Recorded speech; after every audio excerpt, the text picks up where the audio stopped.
নমস্কার বন্ধুরা, কেমন আছো সবাই? ভালো আছো তো? নবমিতার রান্নাঘরে তোমাদেরকে স্বাগত। আজকে আমি তোমাদের যে রেসিপিটা দেখাবো সেটা হচ্ছে কাতলা মাছের মাথা দিয়ে মুগের ডাল। আমি কিন্তু আবার ডালের মধ্যে পুরোটা মুগের ডাল দিই না, মুগের ডালের সাথে অল্প একটু মুসুর ডালও মিশিয়ে করি। দেখো তোমাদেরকে দেখাচ্ছি আমি কিভাবে বানাই। আমার কাছে একটা গোটা কাতলা মাছের মাথা ছিল, সেই মাথাটাকে আমি নুন হলুদ মিশিয়ে মাখিয়ে নিলাম।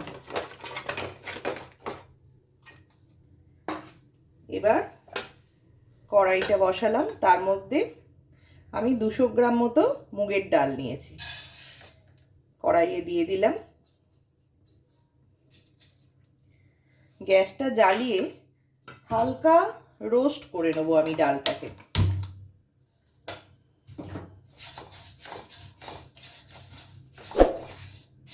আবার ডালটা ভাজতে গেলে যদি পুড়িয়ে ফেলি তাহলে কিন্তু তখন সেটা সিদ্ধ হবে না, তাই লাল হবার আগেই আমাকে নামিয়ে নিতে হবে। নামিয়ে নিয়ে এর সাথে আমি নিয়েছি দেখো 100 গ্রাম মতো মুসুর ডাল। এই মুসুর ডাল আর মুগের ডালটাকে একসাথে, মুগের ডালটা রোস্ট হয়ে যাবার পর সেটাকে একসাথে আমি ধুয়ে নিয়ে তারপর সিদ্ধ করতে বসিয়ে দেব।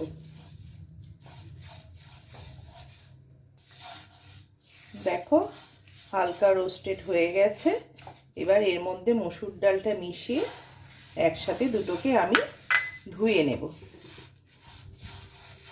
ডালটাকে আমি সিদ্ধ করতে এদিকে আর ওভেনে বসিয়ে দিলাম, আর আমি এদিকটায় একটা ফ্রাইং প্যান বসিয়ে মাছগুলোকে ভেজে নেব।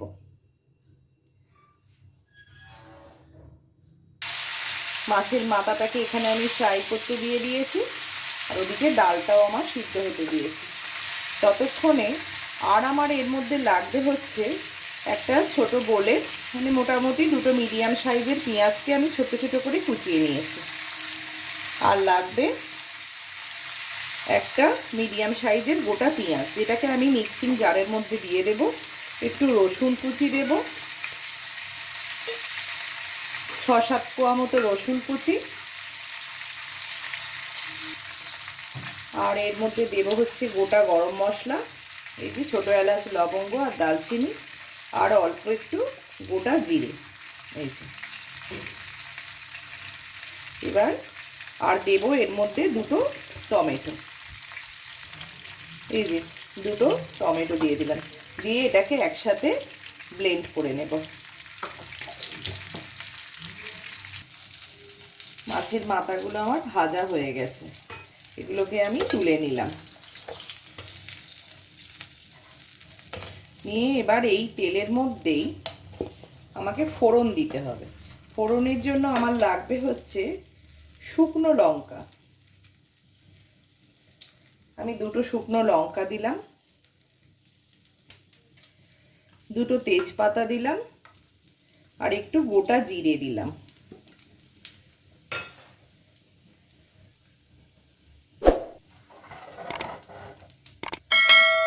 এবার হালকা এটা যখন ভাজা হয়ে যাবে, যখন একটা ভালো একটু গন্ধ আসবে,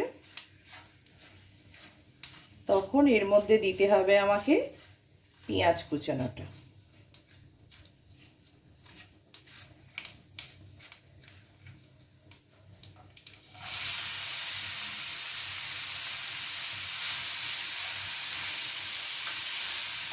এবার পেঁয়াজ কুচানোটাকে দিয়ে পেঁয়াজটাকে একটু ভাজা ভাজা করতে হবে। পেঁয়াজটা আমার ভাজা হয়ে গেছে, ওদিকে আমার ডালটাও সিদ্ধ হয়ে গেছে। ডালটাকে কিন্তু আমি পুরো গলিয়ে সিদ্ধ করিনি, একটু দানা দানা অবস্থাতে সিদ্ধ করে রেখেছি। দেখো এবার এই পেঁয়াজ ভাজাটার মধ্যে আমায় দিতে হবে হচ্ছে আদা বাটা। এখানে আমি 1 চামচ মতো আদা বাটা দিলাম।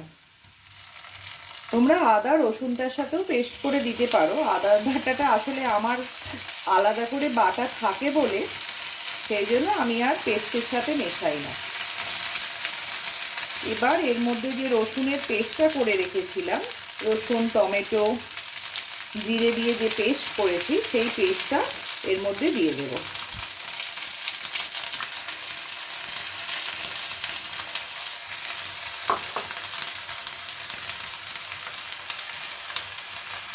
পেস্টটা দিয়ে দিলাম। এবার এর মধ্যে দেব হচ্ছে নুন, হলুদ আর চিনি। নুনটা নয় আমি পরেই দেব, ডালটার সাথে মিশিয়ে। তারপর এখন দিলাম হচ্ছে হলুদ আর চিনি।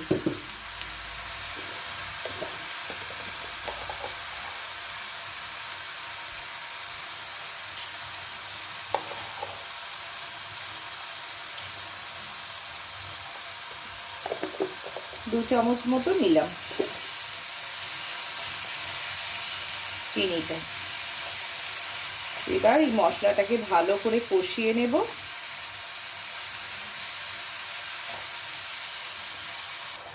মশলাটা কষা হয়ে গেছে। এবার এর মধ্যে আমি মাছের মাথাগুলোকে মিশিয়ে দেব।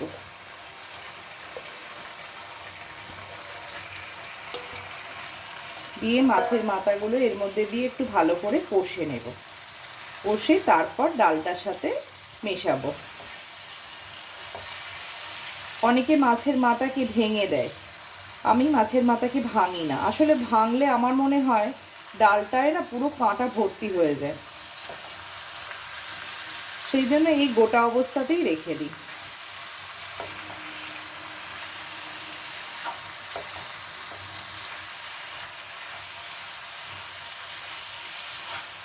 এটা কষা হয়ে গেলে তারপর ডালটার মধ্যে আমি এটা ঢেলে দেব,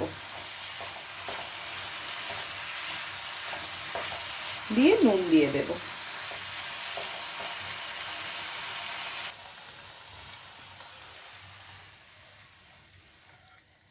ডালটার মধ্যে এই মাছের মাথা কষাটা ঢেলে দিলাম।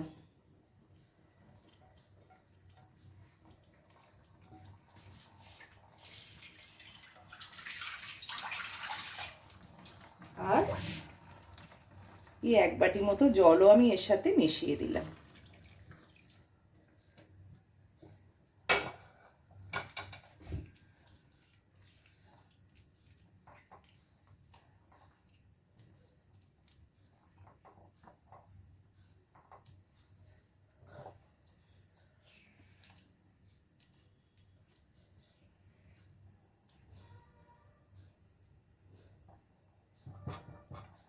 আর একটু জল লাগবে।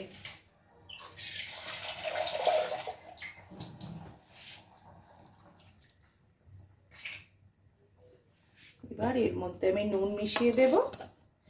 আর নামাবার আগে একটু গাওয়া ঘি, অনেকে যদি পছন্দ করো গরম মশলার ফ্লেভার বেশি, তাহলে একটু গরম মশলা দিয়ে দিতে পারো।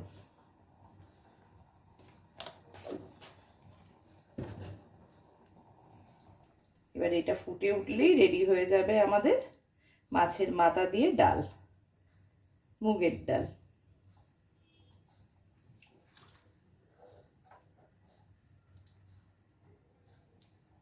নামাবার আগে শুধু আমি গাওয়া ঘিটা দিয়ে দেব।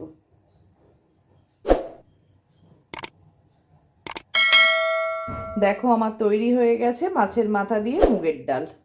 তোমরা তৈরি করে খেও, খুব ভালো লাগবে, দারুণ টেস্ট হয় একদম, কিন্তু বিয়েবাড়ির মতনই খেতে হয়। তোমরা খালি ওপর থেকে একটু গাওয়া ঘি দিয়ে দিও। এইভাবে জাস্ট একটু ওপর থেকে গাওয়া ঘি ছড়িয়ে দিলেই ব্যাস রেডি হয়ে যাবে।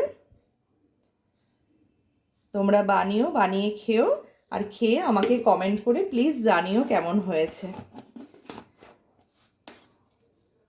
আর আমার ভিডিওটার একটা লাইক করে দিও, আর প্লিজ আমার চ্যানেলটাকে একটু সাবস্ক্রাইব করে দিও। সবাই ভালো থেকো, সুস্থ থেকো।